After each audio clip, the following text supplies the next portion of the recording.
I'm Elijah McNabb, and I am having conversations with candidates running in Loudoun County or that affect Loudoun County. And to begin, I just want to say thank you for coming. And if you'll just introduce yourself, tell us who you are, what seat you're running for, and with it being a general, what you're running as. Absolutely. Well, first of all, I want to say thank you for doing this, taking your time. It means a lot. I'm Brad McCall, and I'm running for Loudoun County Commission, District 2, Seat A. I am running as an independent candidate, and I think the biggest thing for me is that folks know that, as that independent candidate, that doesn't mean that I don't have values. That doesn't mean that I don't have the best interest in heart for my community. What that simply means to me is this, politics comes second to people. I think our people needs to come first. And so for me, running as an independent is that independent voice that's going to stand up, do the right thing for the citizens of Loudoun County over a certain side. So, can you tell us a little bit about yourself? What personal, professional, volunteer, or community experience has prepared you to serve on the county commission? What do you believe you bring to the role? Absolutely. So, for me, Elijah, my whole life, especially my adult life, has been centered in service to others.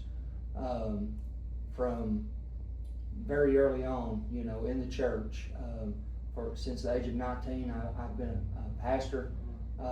And so it's that community service.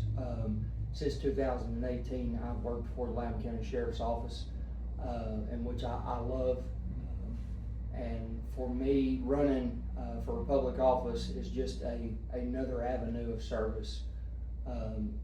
I enjoy talking to people, being there for people, and helping people. What motivated you to run for county commission? Why do you feel right now is the time to serve? For me, it just seemed more of a calling. Was really my motivation. I think that sometimes you can get on social media and it kind of looks like that everybody's at odds. Yeah. So having somebody I think that is level-headed and that could easily get along with folks, I thought, why not try to make those relationships better, within our public offices in the county and our cities as well. Looking ahead over the next 4 years, what do you believe are the biggest issues or challenges that will come before the county commission? Okay.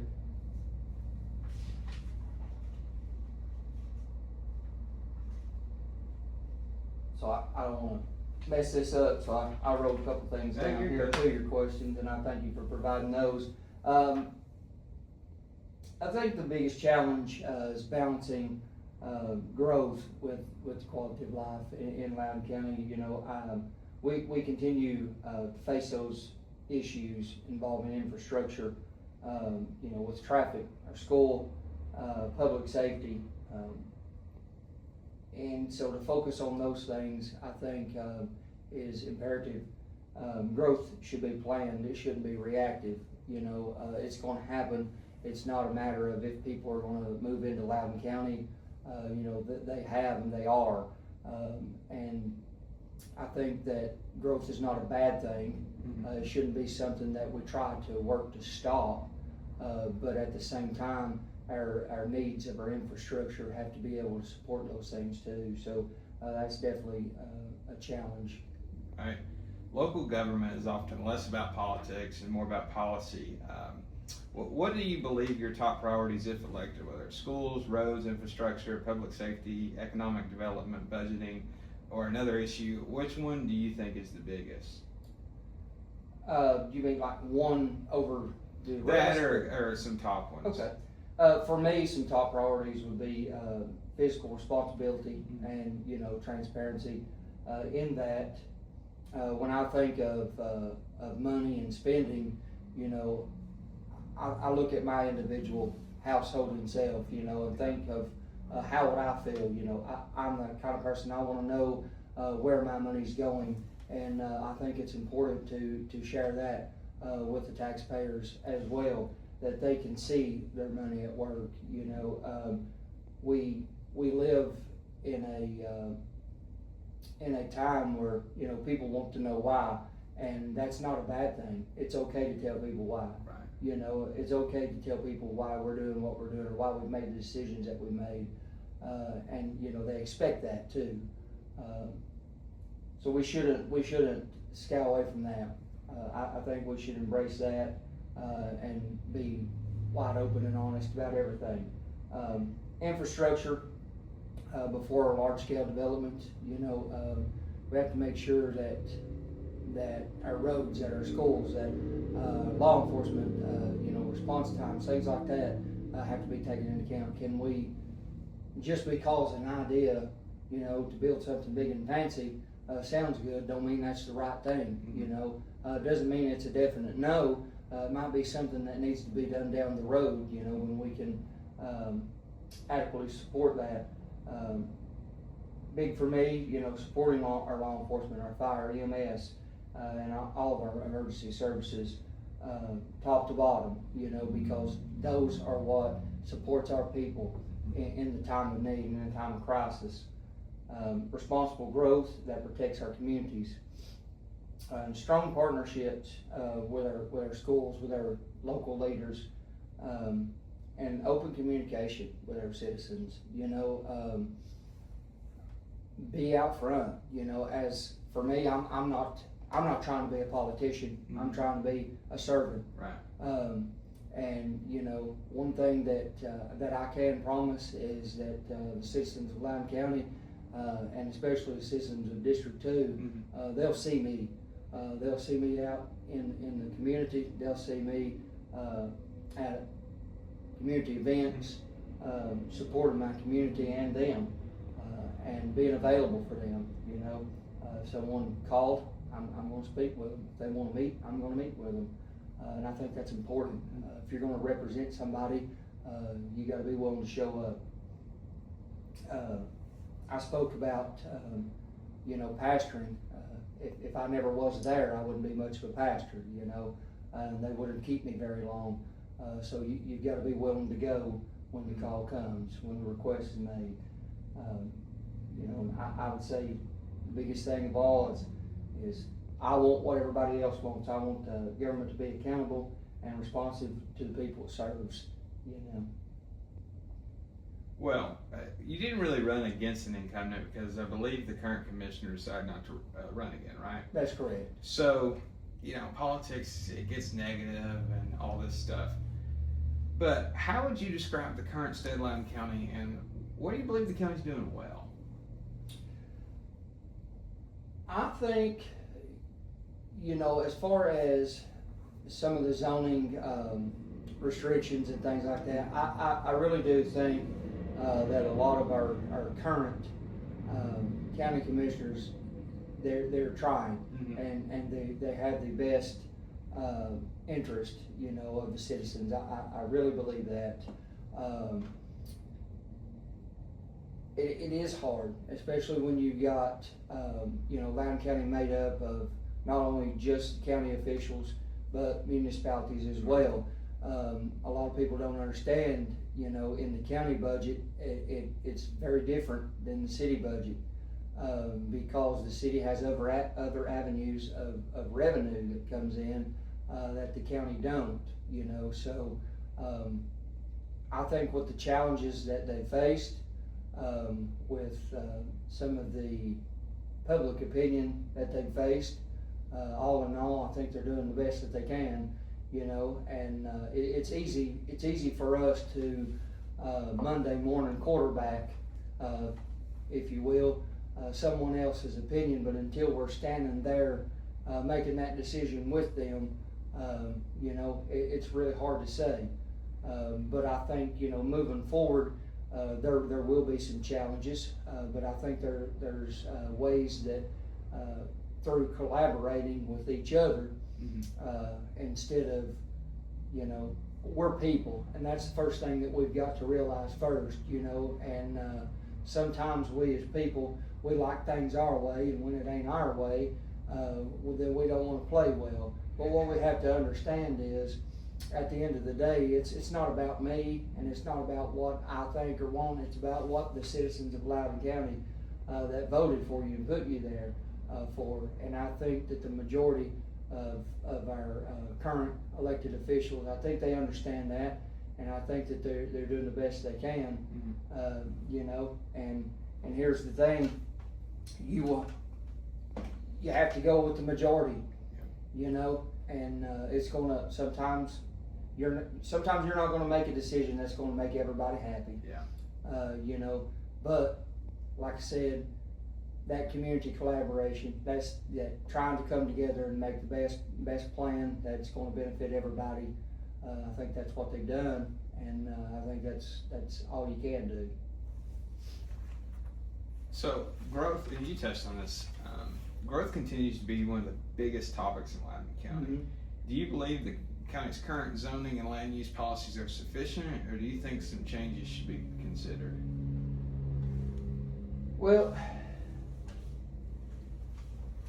I think that, you know, through what I've seen, some of the we have some of the strictest, you know, zoning policies, Mm-hmm. and in the county, in Loudoun County, and you know, sure, as time goes on, as things change, you know, there may have to be things modified. I think the biggest thing right now is that I've been seeing is the AI Mm-hmm. data centers, you know, and the effects that's going to have, and they've already got a plan in place for that and working on that. So I think as time goes on, yes, you do have to go back sometimes and Mm-hmm. and revisit things, and so I think it'll be necessary.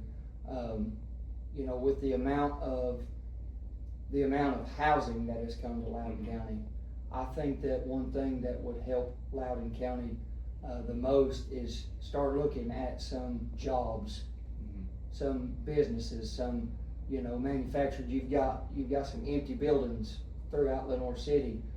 You've got land that's been cleared. You know, I really haven't looked at the land as far as who owns it and things Right. like that, but you know, Yale, the old Yale building just come down. So I mean, there is opportunities. Right. There is, you know, Loudoun City has the industrial parks, Mm-hmm. you know, out near CVS, things like that. I think it's important for we try to bring some revenue in through businesses. Loudoun County works alongside several municipalities, including Mm-hmm. Loudoun, Lenore City, Philadelphia, Greenback. How do you feel those relationships are working today, and are there ways cooperation between the county and its municipalities could be improved? Well, you know, I think sometimes I'll just have to be honest. You know, when we're at odds, I'm old-fashioned. I think it's best, you know, if you have issues to try to sit down and have good conversations with people and work those issues out. I think it's evident, you know, that there has been some issues in working together. And one thing that we have to understand is the strong partnerships between local leaders benefit everybody.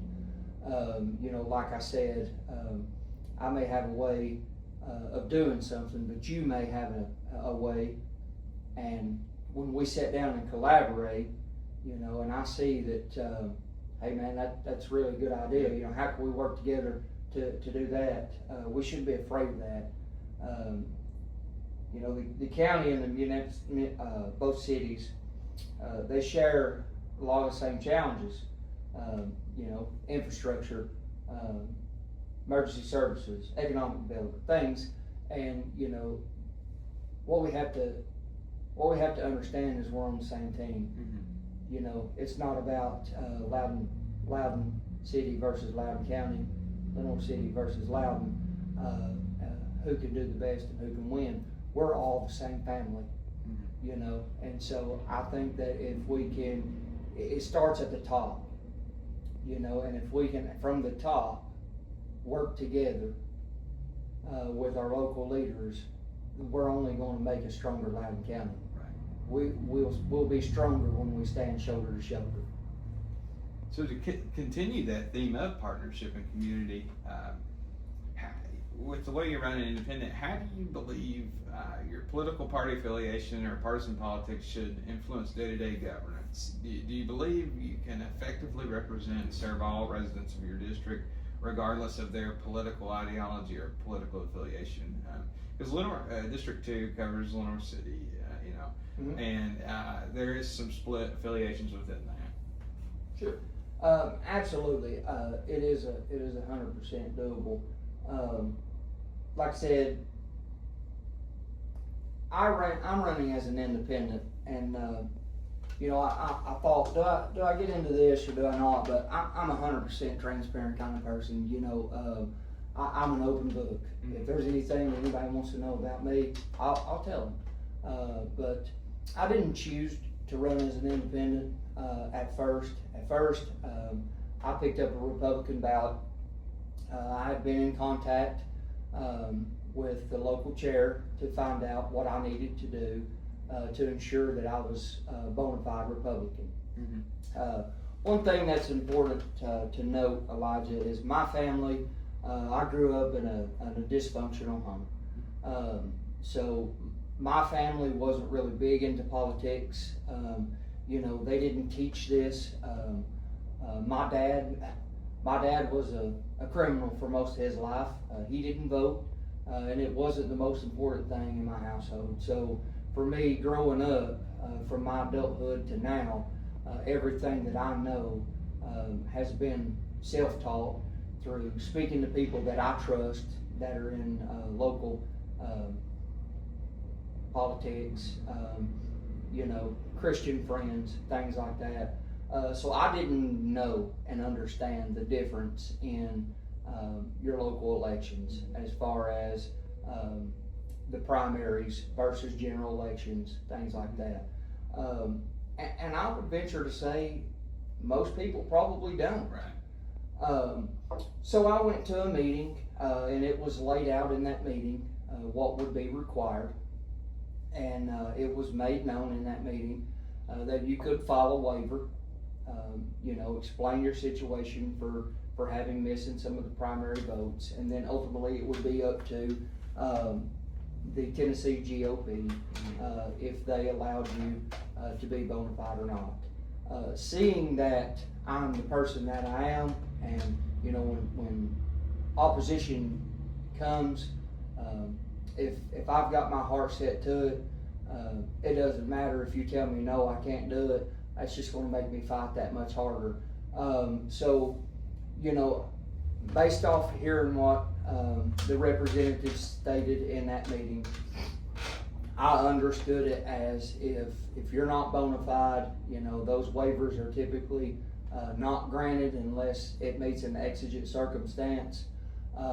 So I took what he said, you know, as his word, and I decided that I wasn't going to waste anybody else's time, my time, or theirs. You know, I had missed it by, I believe, 2 primary votes, and it wasn't because of negligence. It was just simply because I was young and didn't know the difference, and had to learn that.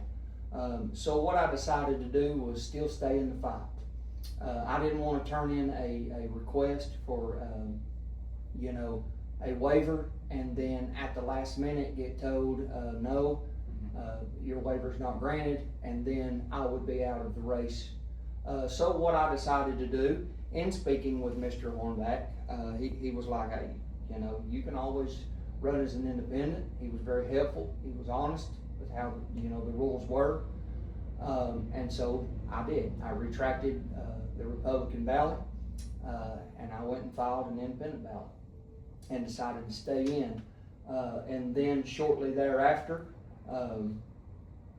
I found out that there was, I think, 3, maybe 4 other candidates that was in the same boat as myself, and they had filed for the waivers and they were granted. You know, so I thought, wasn't very fair. I didn't feel like I was given that fair shot, but nevertheless, I'm going to see it through, and I'm going to stay in the battle. You know, I have seen some comments and things on social media as far as, you know, if all people are running independent, you know, they're really Democrats and they're trying to do this and they're trying to do that. Listen, at the end of the day, the letter behind my name is not going to change my values. The letter behind my name is not going to define who I am, because at the end of the day, I'm a Christian first, and I look at everybody at the same, try to my best, the same love that Christ looks at us, and that's what's important to me. And so I've said it from the beginning, you know, I want to be a voice for the people and have a huge heart for Loudoun County. That's what it's about to me. I think our people need to come before our politics, because if we're not careful, we'll allow those things to divide us even further. And I don't care what side you're on, that you can still be a good person. You can still do a lot of good. So without discussing your opponents, what do you feel sets you apart as a candidate? Why should voters choose you? What's kind of, if you had one last thing to say to them before they went to the polls, the last thing they heard from you was this, what would you say? Well, I think what sets me apart is I believe my background gives me a unique perspective. You know, I haven't always been in law enforcement. Before I was in law enforcement, I worked in some construction work, paving roads, you know, building houses. I hauled equipment for those things. I worked in the school system in Knox County. I drove a school bus in Knox County for about 8 years. You know, so for me, when I graduated high school, I was kind of done with school, you know, like some people are. You know, I'd already went for 13 years at that point, and I was like, man, I just want to go to work. You know, so instead of, and I think it's great, man. I love to hear it when success stories, when people go on and, you know, they have master's degrees and things like that. That's awesome. But here's the thing for me. I chose to go to work, and I'm going to continue. If elected on August the 6th to County Commission, you're still going to see me at work, because that's who I am. So, you know, I've spent my career serving through ministry, law enforcement, emergency services, and in the community, you know, and so I think when I say I believe in putting the people first, it's not just another statement to me. That is what I've built my life on. My wife and I, we fostered children in Knox County for the time that we lived up there. We lived in Knox County about 7 years, and you know, through about 2.5 years, we had upwards of 27 kids in our home. Oh, wow. We later went on to adopt 4 children, and so it's just been about giving back to me. You know, I understand public safety, I understand budgeting, leadership through my time in at the sheriff's office. You know, I have been in leadership in the jail, so understanding the different divisions within the sheriff's office, what it takes, working with people during some of their toughest times, you know, that's what sets me apart, especially in fire and EMS, law enforcement. You see people at their worst. You see people when they've lost everything, you know, and so when you meet somebody in that vulnerable of a moment, I'll tell you, you find out what public service is. Most importantly, I'm committed to allow my independent voice to evaluate every issue on its own merits rather than through politics. So I think it's important to slow down, evaluate things, sometimes reevaluate things, and when you make a decision, make the decision on what's in your heart, and what's best for all of Loudoun County. Well, I just thought of a question at the last minute here, and this one's a funny one. You talked about the municipalities working together and county government, but and standing shoulder to shoulder, and I agree with that mostly. But Battle of the Bridge, who do you want to win? So, well, I guess this works out good for an independent, huh? Yeah. Because I started out at Loudoun High School. I went to Loudoun until the 10th grade, and then I came to Lenore City and graduated. And so it's always been hard for me to decide on that because I had the best of both worlds. Elijah, I went to both schools. So I finished up at Lenore City, so I guess some would say I'd have to be a Lenore City fan, but I tell you what, I'm a community man, and I'm running for the 2nd district. Yeah. So I'd like to see Lenore City come in strong, Thank you. pull this off. Alrighty, early voting is July 17th through August 1st, and 10 a.m. to 6 p.m. weekdays, Saturdays 9 a.m. to 12 noon. Election day is August 6th, 8 a.m. to 8 p.m. And then Community Church at Toca Village, July 22nd and July 23rd during early voting. And I just want to say thank you for having this conversation with me. Yeah, thank you. I appreciate you